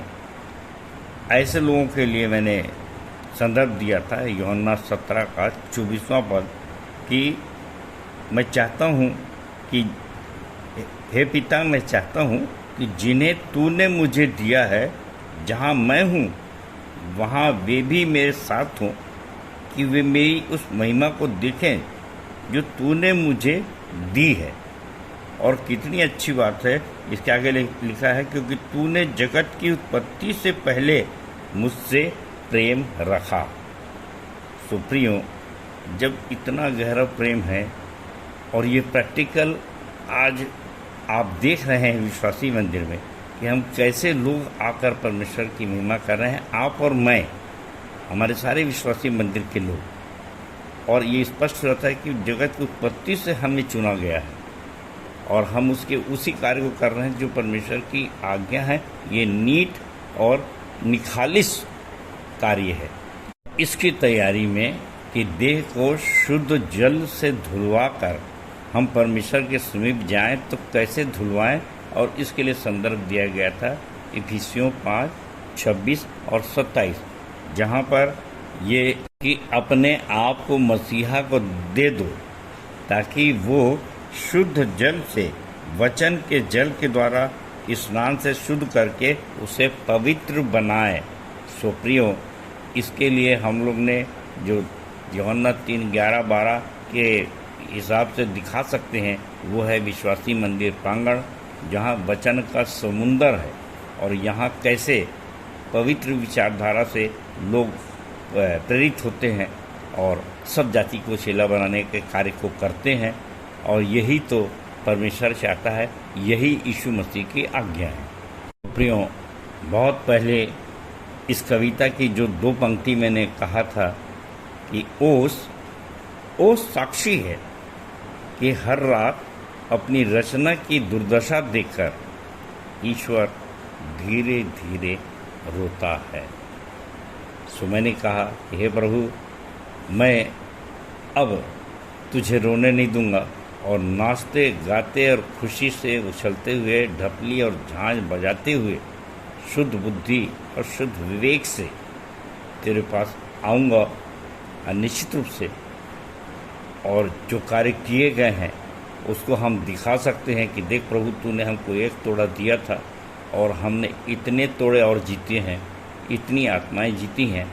तो मेरे विश्वासी मंदिर के भाइयों और बहनों, आप बिल्कुल निश्चित धारणा से बहुत आनंदित रहिए कि हमारे खुरचन भी, जैसा कहा जाता है कि बनिए के काजू किशमिश से, मेवा से सोनार का खुरचन जो है वो बहुत महंगा होता है। सो मेरे प्रियो, महत्वपूर्ण होता है। वैसे ही हमारे खुरचन भी, विश्वासी मंदिर की खुरचन भी आत्मा जीतने में माहिर हैं और इसीलिए बड़े आनंद के साथ, उमंग के साथ आइए हम सब एक साथ परमेश्वर के करीब जाएं। और इब्रानी 10:22 पद भी यही कहता है, तो आओ हम सच्चे मन और पूरे विश्वास के साथ विवेक का दोष दूर करने के लिए हृदय पर छिड़काव लेकर और देह को शुद्ध जल से धुलवाकर परमेश्वर के समीप जाएं। तो परमेश्वर अपने वचन के कहे जाने पर आशीष दे। और आइए आज का उत्तरवादी पाठ पर विचार करें। पहला यूहन्ना 2:1-17। सो आज 14/7/22 का उत्तरवादी पाठ है। पहला यूहन्ना 2:1-17, जहाँ 2 बहुत ही महत्वपूर्ण विषय पर आज हम चर्चा करने जा रहे हैं। और जैसे मैंने कहा था कि अध्यात्म की 4 चीज़ें हैं, प्रेम, पाप, विश्वास, उद्धार। और इन 4 बातों में ही पूरे अध्यात्म की चर्चा की जाती है। चाहे वो कोई भी शास्त्र हो, जब भी ईश्वर के बारे में चर्चा होगी तो इन 4 विषयों पर होगी। और आज के पाठ में ये पाप और प्रेम 2 महत्वपूर्ण विषय हैं। और इसलिए मैं इसका पहला पद आपके सामने पढ़ रहा हूँ, जहाँ इस प्रकार से लिखा है, हे मेरे बालकों, मैं ये बातें तुम्हें इसलिए लिखता हूँ कि तुम पाप न करो। और यदि कोई पाप करे तो पिता के पास हमारा एक सहायक है, अर्थात धार्मिक यीशु मसीह। ये मैं पुरानी बाइबिल से पढ़ा हूँ और नई बाइबिल में भी कुछ शब्दों का फर्क है। और इस प्रकार से लिखा है, मेरे बच्चों, मैं तुम्हें ये बातें इसलिए लिख रहा हूँ कि तुम पाप न करो। परंतु यदि कोई पाप करता है तो पिता के पास हमारा एक सहायक है, अर्थात यीशु मसीह, जो धर्मी है। सो प्रियो, इसमें जो पहला शब्द आया है वो है पाप। और लिखा है कि हे बालकों, मैं तुम्हें इसलिए लिखता हूँ कि तुम पाप ना करो। सो यदि स्मरण करें तो मैं उन दिनों को की चर्चा करता हूँ जब मैं बहुत व्यथित था और ये सोचता था कि क्या करें और क्या ना करें। तो बहुत सारी आज्ञाएं संसार में चलती रहती हैं और उसको पाप कह दिया जाता है। और यहाँ पर ये जो शब्द लिखे हैं, अगर हमन गाना गबन पुस्तक देखें आप 17वां पृष्ठ और दूसरे नंबर की टीप है पाप। और इसमें बहुत अच्छा बाइबिल के संदर्भों का संकलन हम लोग ने किया है। और जिसकी पहली हेडिंग है, ये रचना है कि पाप पुण्य का इस दुनिया में कहीं कोई विधान नहीं है, अनेक शंकाएं मानव में जिसका कोई निदान नहीं। तो प्रियो, ये बहुत पहले ये शब्द लिखे गए थे। मैं सोचता हूँ सन 71, 72, 73 की बात है, जब अपने मित्रों के साथ मैं चांपा में था, तब ये लाइन लिखी गई थी और हम लोग चर्चा करते थे। और उस समय से इन पंक्तियों को मैं कहता चला आया हूँ। और इसलिए खोज करते करते मैं मुझको जब बाइबल में ये पहला यूहन्ना 3:9 का पद मिला, जहाँ कहता है कि जो प्रेम करता है वो पाप कर ही नहीं सकता, तो ये इसका निदान है। जो बाइबल कहती है वो इसमें लिखा हुआ है कि जो कुछ निश्चित धारणा से नहीं वह पाप है। रोमियो 14:23, जो भलाई करना जानता है और नहीं करता उसके लिए यह पाप है। याकूब 4:17, और जो पड़ोसी को तुच्छ जानता है वह पाप करता है। नीति वचन 14:21, मूर्खता का विचार करना पाप है। नीति वचन 24:9, और जो परमेश्वर से जन्मा है वह पाप नहीं करता। पहला यूहन्ना 3:9। प्रियो, इसके पहले कि हम इस विषय पर आगे बढ़ें, मैंने कुछ बाइबल के कोटेशन संदर्भ आपको दिखाने की कोशिश किया कि थोड़ा सा समझ सकें कि पाप है क्या, और ये जाने अनजाने में हम ये पाप कर रहे हैं कि नहीं कर रहे हैं। तो जो इसके आगे लिखा है कैसे हम उन पापों से बच सकते हैं, अब मैं दूसरा पद पढ़ रहा हूँ। अब वही हमारे पापों का प्रायश्चित है, और केवल हमारे ही नहीं वरन सारे जगत के पापों का भी। तीसरा पद, यदि हम उसकी आज्ञाओं को मानेंगे तो इससे हम जान लेंगे कि हम उसे जान गए हैं। सुप्रियो, सबसे बड़ी बात है कि आज्ञाओं को मानना है। और आपको स्मरण दिलाना चाहता हूँ रोमियो 13:8-10 कि आपस के प्रेम को छोड़ और किसी बात में किसी की करदार न हो, क्योंकि यह कि व्यभिचार न करना, चोरी न करना, लालच न करना, और इसको छोड़ और भी कोई आज्ञा है। तो सबका सारांश इस बात में पाया जाता है कि अपने पड़ोसी से प्रेम कर, और जिसने पड़ोसी से प्रेम किया उसने व्यवस्था को पूरी किया।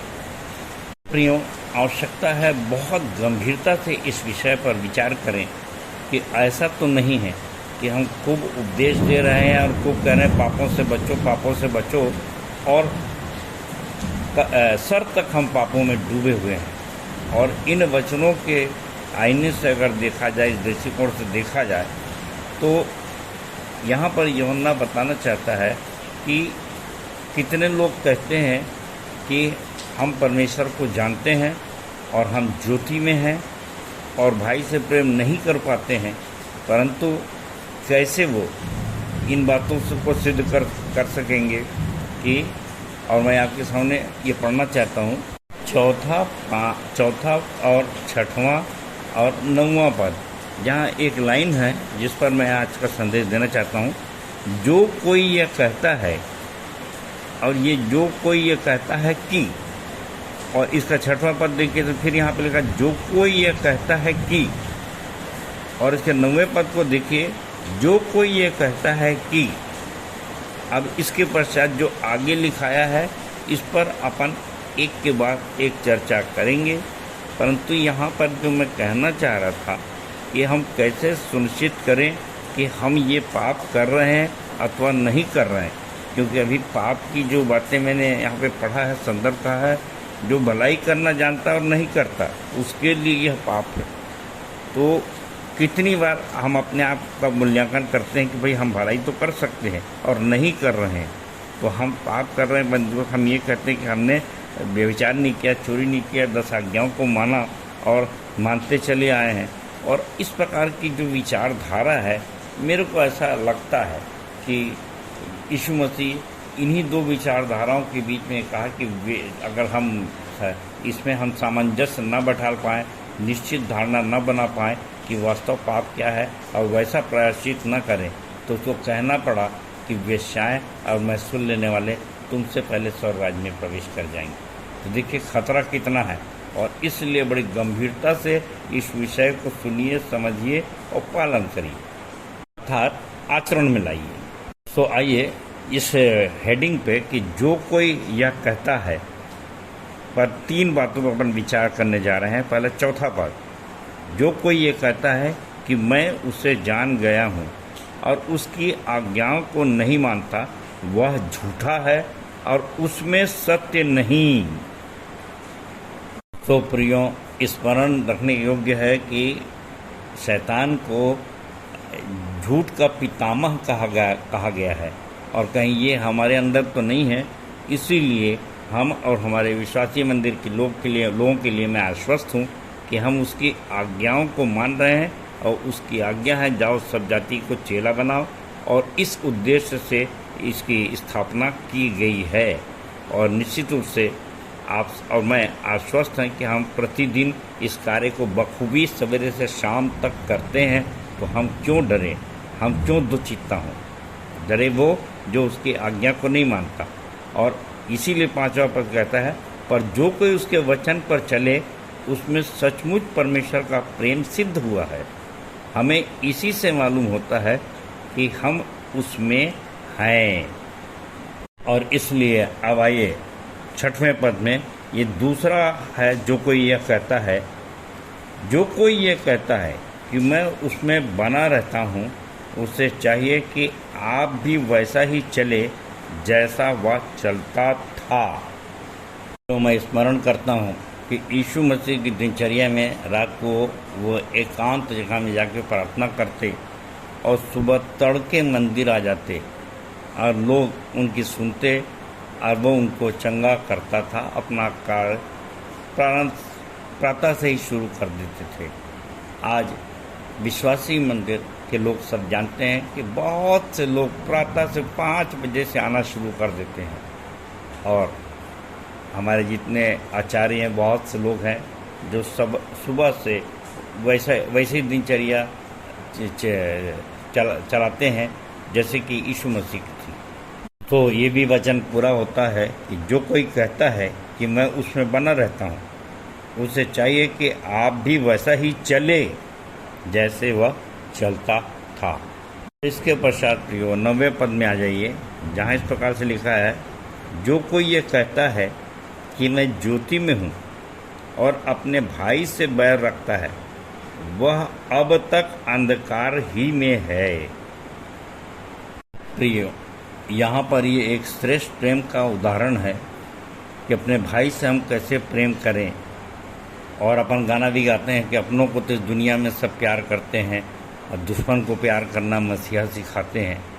पर जहाँ तक रिश्ते की बात है, यहाँ पर मैं तत्कालिक संदर्भ के लिए आपके सामने पढ़ना चाहूँगा मत्ती 12 का 46 से 50, ताकि हम समझ सकें कि उसकी रिश्तेदारी कैसी थी।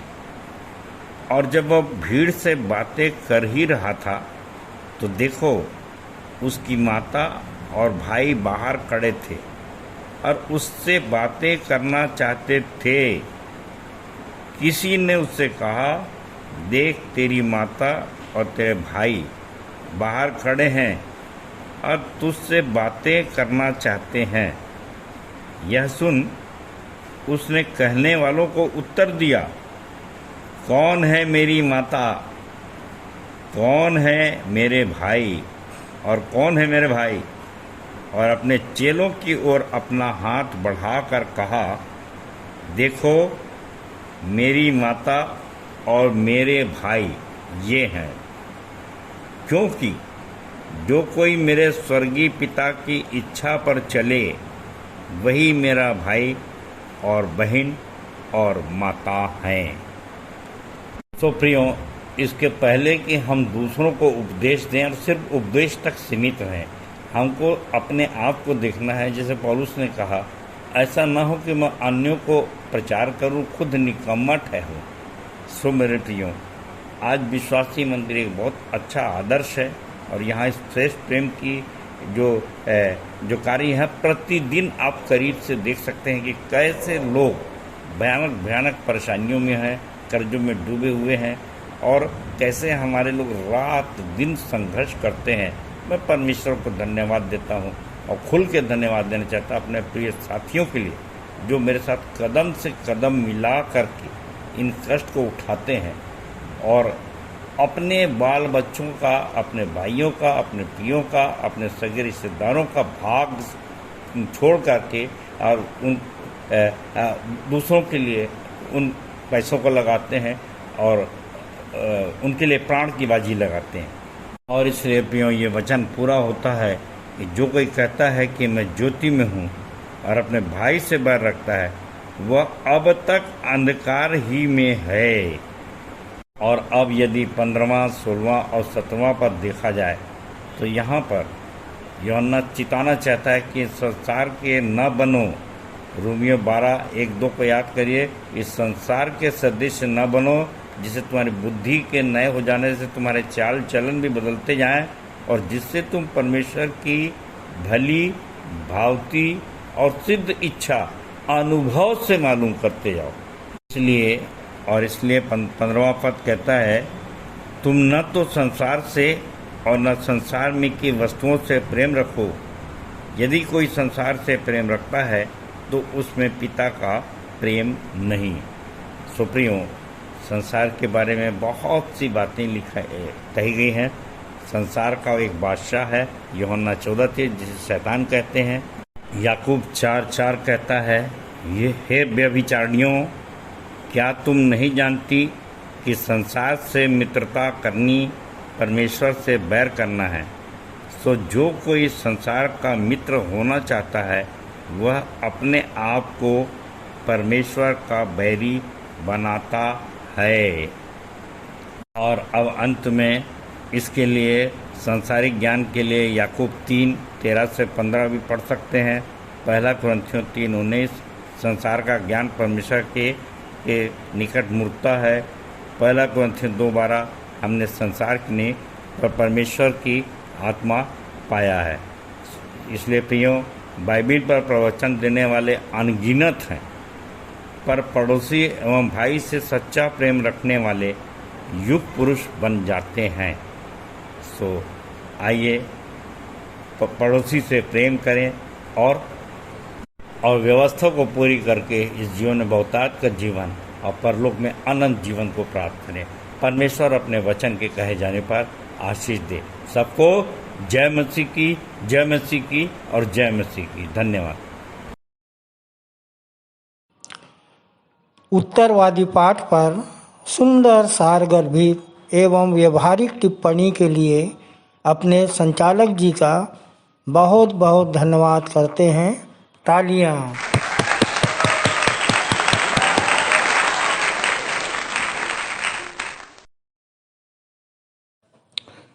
हम अपनी आराधना के अंतिम चरण में हैं।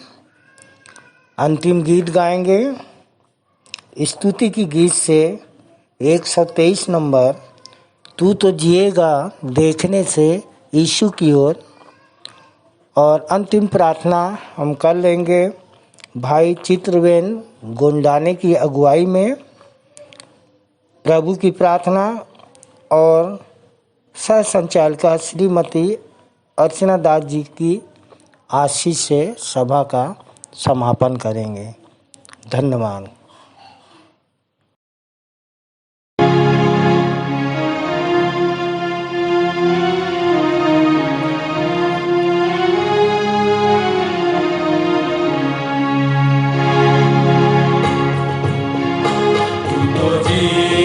देखने से यीशु की ओर तभी पाएगा जीवन का दान। तो देखो तुझे बचाएगा जिसके क्रूस के ही द्वारा है प्राण। देखेगी तू तो जीएगा देखने से यीशु की ओर तभी पाएगा जीवन का दान। उठाया है उसने सब पापों का बोझ, तो तुम अपना भी बोझ उसे दे। उसके बंधन से लोग सब बहता रहा कि सब ऋण तेरे भरे जाए। देखेगी तू तो जीएगा देखने से यीशु की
आप सबको जय मसीह की।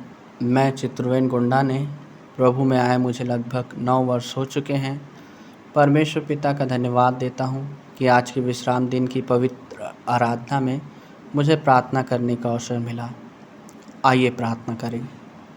महान समर्थी और दयालु परमपिता, सेनाओं के यहोवा, प्रभु यीशु मसीह के पवित्र नाम से आपके चरणों के निकट आते हैं और हृदय से धन्यवाद देते हैं पिता परमेश्वर कि आपने हमें बीते सप्ताह संभाल कर रखा, स्वस्थ भला चंगा रखा पिता, और ये बेहद सुंदर अवसर प्रदान किया कि इस प्रार्थना के द्वारा हम आपसे बातचीत करने पाते हैं। हम धन्यवाद देते हैं आपकी पवित्र उपस्थिति के लिए पिता कि आज की आराधना में आप अल्फ़ा ओमेगा हुए पिता परमेश्वर। हम प्रार्थना करते हैं पिता, आज वक्ताओं के द्वारा जो वचन की रोटी तोड़ी गई है पिता परमेश्वर, उसे खाकर पचाने की सामर्थ्य देना कि हम वचन के अनुसार चल सकें, वचन को जी सकें प्रभु परमेश्वर पिता, और 100 गुना तक फल लाने वाले हो सके पिता परमेश्वर। हम प्रार्थना करते हैं पवित्र पिता, जितने भी आज की आराधना में प्रत्यक्ष रूप से सम्मिलित हुए हैं पिता, उन हर एक को बोलने वाले और सुनने वाले को आशीष देना प्रभु परमेश्वर पिता। जितने कलीसिया में बीमार अवस्था में हैं, यीशु मसीह नासरी के नाम से स्वस्थ भले चंगे हो जाएं। प्रार्थना करते हैं पवित्र पिता, आज के पवित्र आराधना का में गीतों का गाया जाना, वचनों का बोला जाना, संदेश का दिया जाना, संदेश का सुना जाना, वचनों का पढ़ा जाना, और संपूर्ण आराधना आपको सुखदायक सुगंध के रूप में ग्रहण हो पिता। आपका कलाम कहता है पिता, जो कोई यह कहता है कि मैं ज्योति में हूँ और अपने भाई से बैर रखता है, वह अब तक अंधकार ही में है। जो कोई अपने भाई से प्रेम रखता है वह ज्योति में रहता है और ठोकर नहीं खा सकता। होने देना पिता, ऐसी हमें आज्ञाकारिता की आत्मा देना कि हम आपस में एक दूसरे से प्रेम रखने वाले हो सके पिता परमेश्वर। और प्रभु परमेश्वर पिता, हम आपस में एक मन हो जाएं पिता परमेश्वर, और आपकी इच्छाओं को अपने इस जीवन से पूरी करने वाले हो सके पिता। हम धन्यवाद देते हैं और सारा आदर महिमा गौरव आपको देते हैं, और धन्यवादित और आनंदित मन के साथ प्रभु यीशु मसीह के पवित्र नाम से छोटी विनती को मांगते हैं, आमीन।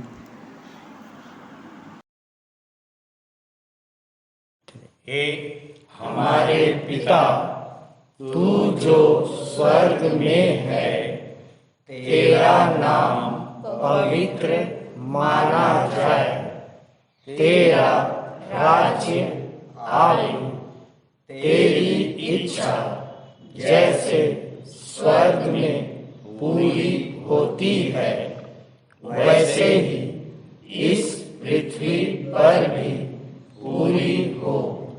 हमारे दिन भर की रोटी आज हमें दे, और जैसे हमने अपने अपराधियों को क्षमा किया है, वैसे ही तू भी हमारे अपराधों को क्षमा कर, और हमें परीक्षा में ना डाल, परंतु बुराई से बचा, क्योंकि राज्य, पराक्रम और महिमा सदा तेरे ही हैं। आमीन।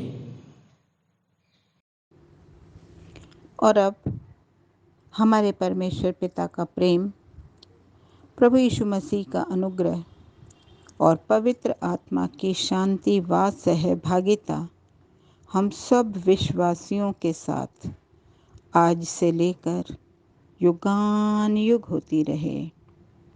आमीन।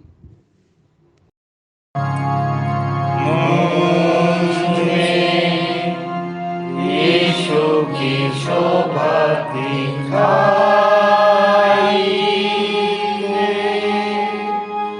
उसका अद्भुत प्यारा संगीत माता, हे तू आत्मा पवित्र,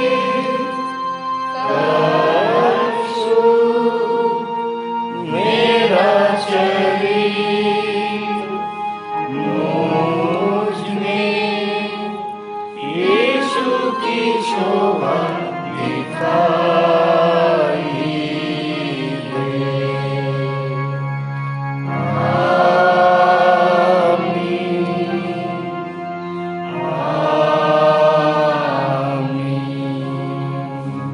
आप सबको जय मसीह की। जय मसीह की।